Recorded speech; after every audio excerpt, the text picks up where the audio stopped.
Hey, vets and families, welcome to the Therapist Explains VA Mental Health Disability Ratings series.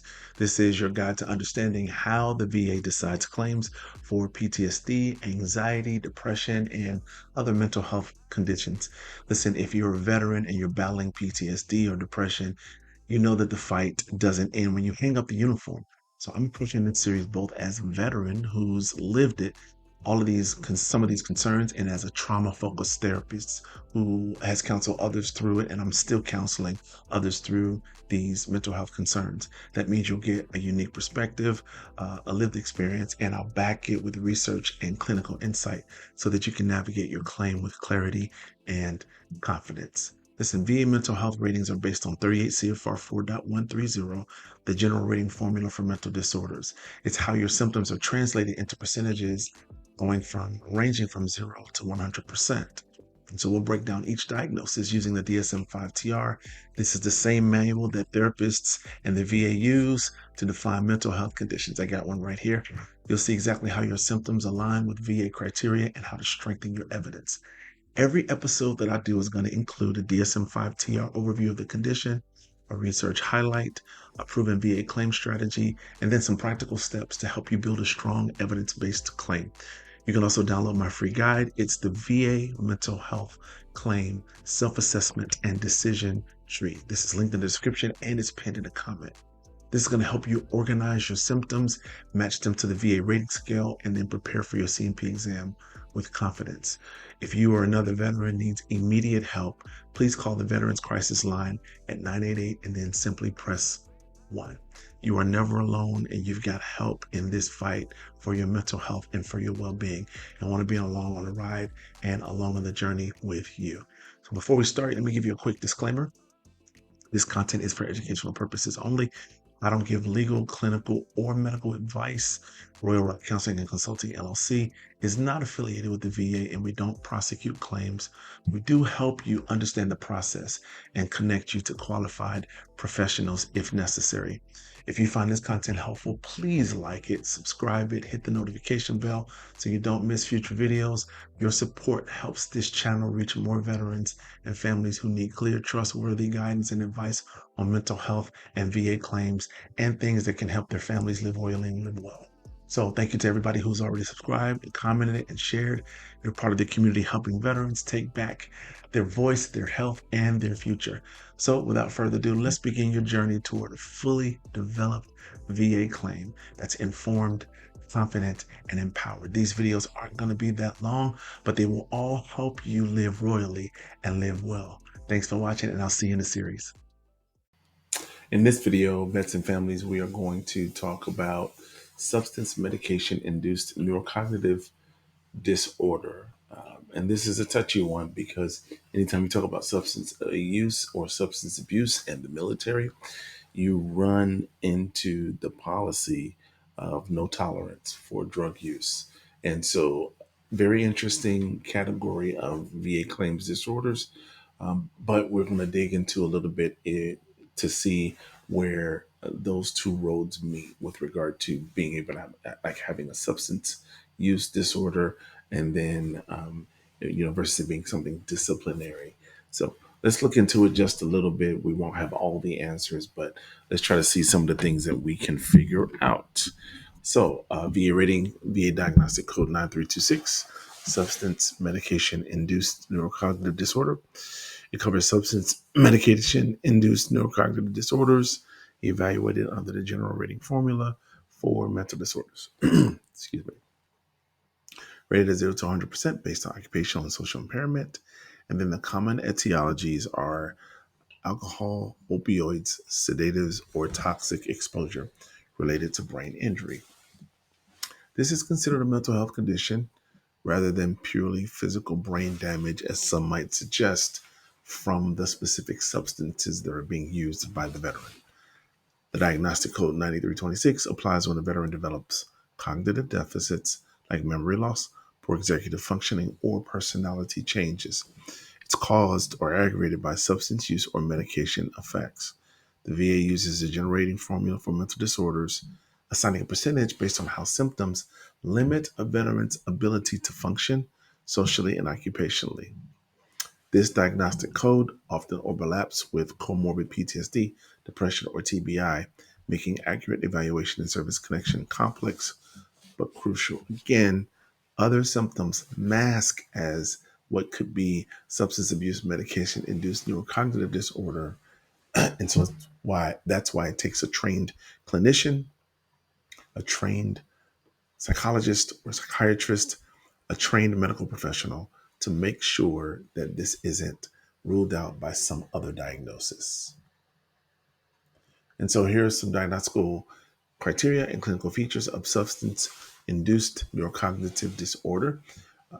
It must show, if it's going to link this to substance use and substance abuse, it must show the following criteria. Because remember, there's a thin line between behavioral issues and disciplinary issues regarding the military, and then substance use issues as a real disease. So it has to show cognitive decline from prior performance. The substance exposure is capable of producing the impairment, meaning it's strong enough to show some kind of differences in behavioral activity, and then a persistence beyond intoxication, meaning it must be in the withdrawal phase. And the DSM-5-TR has specific criteria for not only alcohol use, but also opioid use and marijuana use with regard to how the symptoms look when you withdraw those symptoms. Okay. So you're going to see all of those different kinds of things in the DSM-5-TR, and you're going to have an experienced clinician make sure that they look at those symptoms to make sure that they're tied directly to neurocognitive disorder as a result of substance use. Now, some common symptoms are memory impairment, executive dysfunction, poor judgment, emotional instability, irritability, and apathy. Associated risks are chronic alcohol misuse, opioid prescription misuse, or toxic exposure from solvents. Okay, to qualify for 9326, the veteran's cognitive decline must be directly tied to substance or medication exposure. Okay, persisting even after detox or cessation, meaning it's so far in there that even after they go to treatment center and even after they get clean, it still shows that there is a, a neurocognitive dysfunction as a result of that substance use. Symptoms mimic dementia, difficulty remembering, concentrating, or managing emotions. And remember, we just got done talking about Alzheimer's disease with dementia features, but the etiology is substance related. Many veterans experience overlapping symptoms with PTSD or depression. So, differentiation and dual diagnosis documentation are key for proper VA evaluation. Listen, I think we live in an era where we make no assumptions. We are in a time where we have to start thinking about substance use as a disorder. It's something we should have already been thinking about as a disorder, because it is very possible that these are diseases that can be brought on by certain levels of stress and cortisol in the system, life circumstances, the inability to be able to handle certain concerns, worry, anxiety, grief. And so that leads a person to begin abusing substances, or even if there is pain in the body, someone has suffered an injury and they get hooked on or they get addicted to prescription drugs. This is a very serious incident, and it does happen in the military. So it needs to be looked at, because the DSM-5-TR already looks at it as a disease, as a disorder. And in society, it's very helpful to look at these things as disorders as well. Now, before we get into claim strategy, which I think will be very beneficial to most of you who are watching these videos, let's get into some very interesting scholarly research and insight about substance-induced neurocognitive disorders in the US. And so this is very recent study from 2022 from Stewart and colleagues. And the research links chronic substance misuse and TBI PTSD to neurodegenerative decline among veterans. Okay, one of the things I want you to really understand is that the neurocognitive decline as a result of substance use stems all the way back to at least Vietnam, where there were different kinds of stressors that were happening, particularly traumatic stressors as a result of the wars that we were fighting that caused veterans to need something to cope with that level of stress, to need something to abuse substances in certain ways to be able to cope with the stress of combat, the stress of deployment, the stress of being away from their families. And so this is why the linkage is to TBI and PTSD, because PTSD is the trauma piece. TBI is the neurocognitive piece after being in particular situations where the cognitive function is inevitably impaired because you are in war, you're in combat, you are hearing so many different loud sounds. And so the linkage to both of those mental health concerns, because we know substance use addiction is also a cognitive mental health deprivation, those linkages are common when it comes to military personnel because of the types of duties that we find ourselves in. So, alcohol and opioid use disorders are the leading causes of secondary neurocognitive impairment. Cognitive recovery is limited, creating difficulty proving service connection versus willful misconduct. And again, we talked about this a little bit before because the military has such a hard stance on substance use and different illegal substances, what they would call illegal substances. These things are still federally illegal.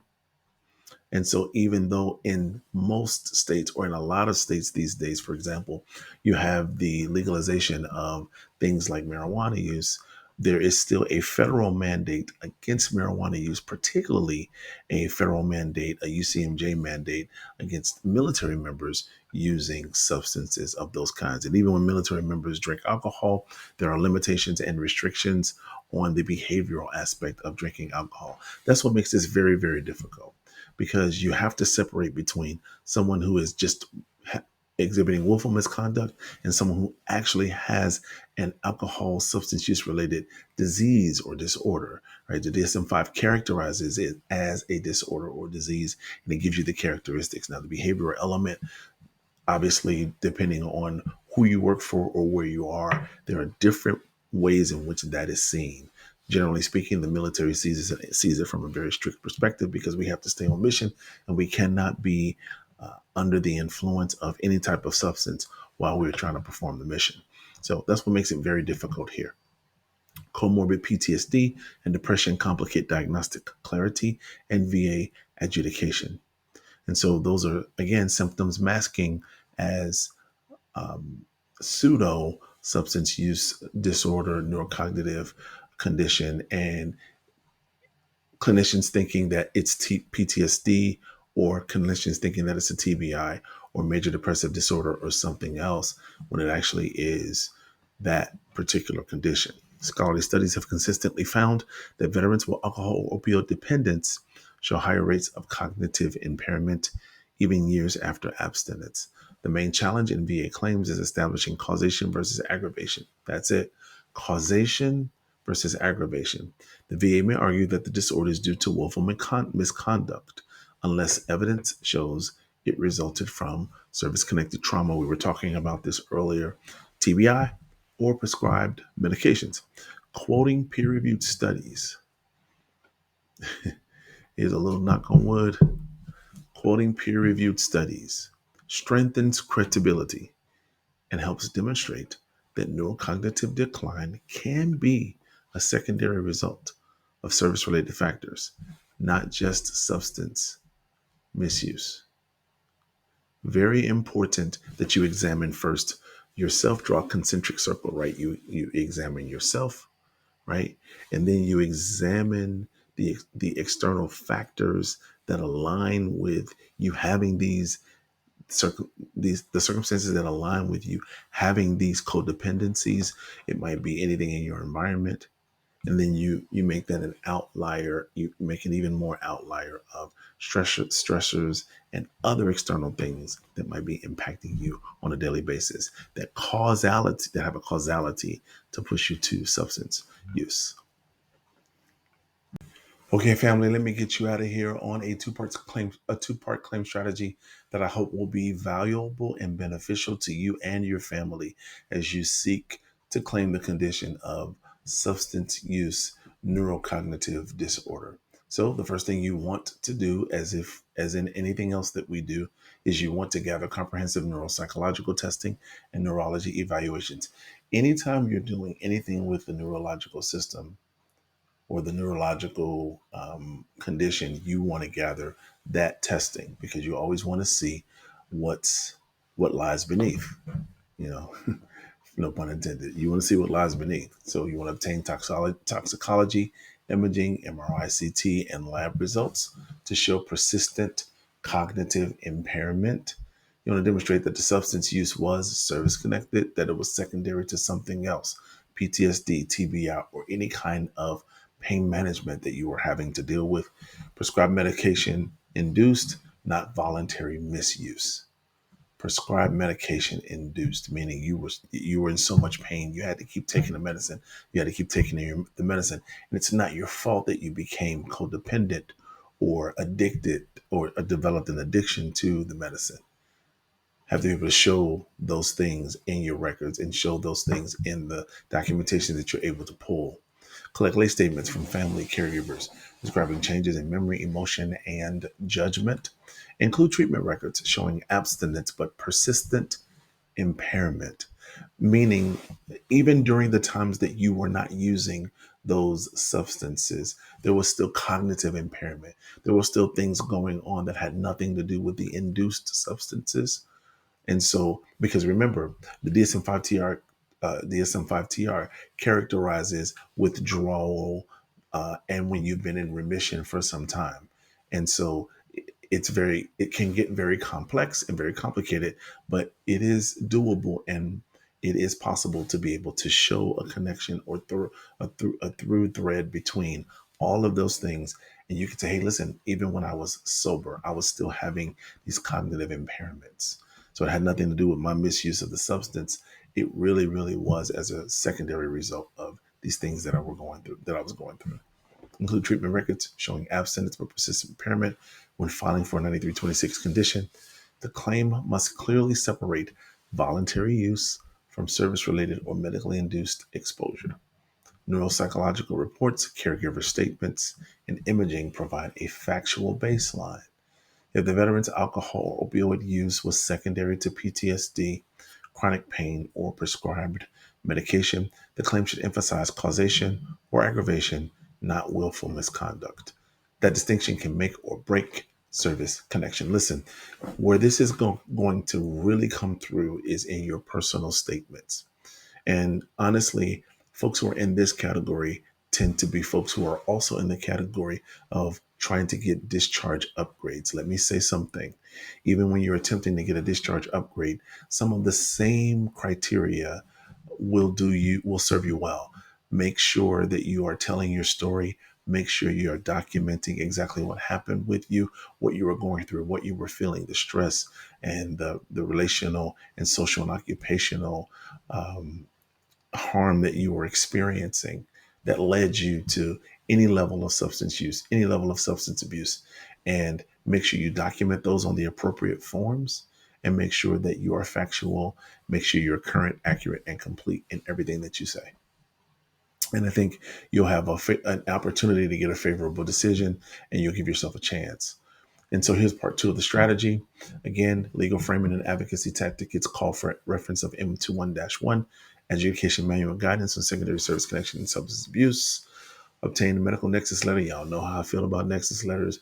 I don't have to keep saying it, but y'all know how I feel. Linking substance use to service connected condition, i.e., PTSD and TBI. Use aggravation language.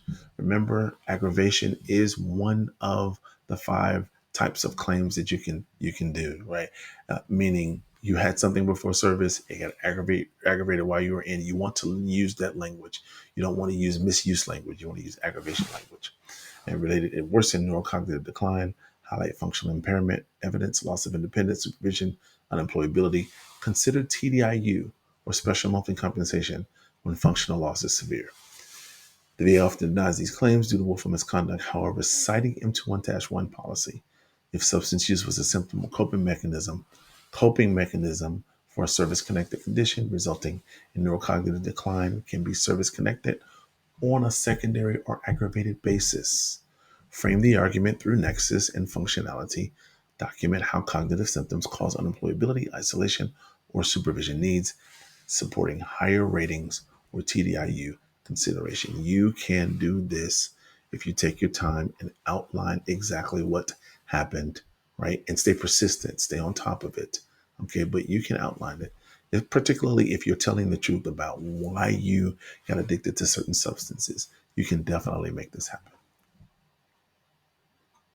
Okay, family, I want to close this out um, by letting you know that more important than anything that's on this slide about reaching out to us, about free resources that we have available, about watching the full playlist, more importantly than anything that is on this slide or anything that I say in all of these other videos as a call to action, is that you get the help that you need.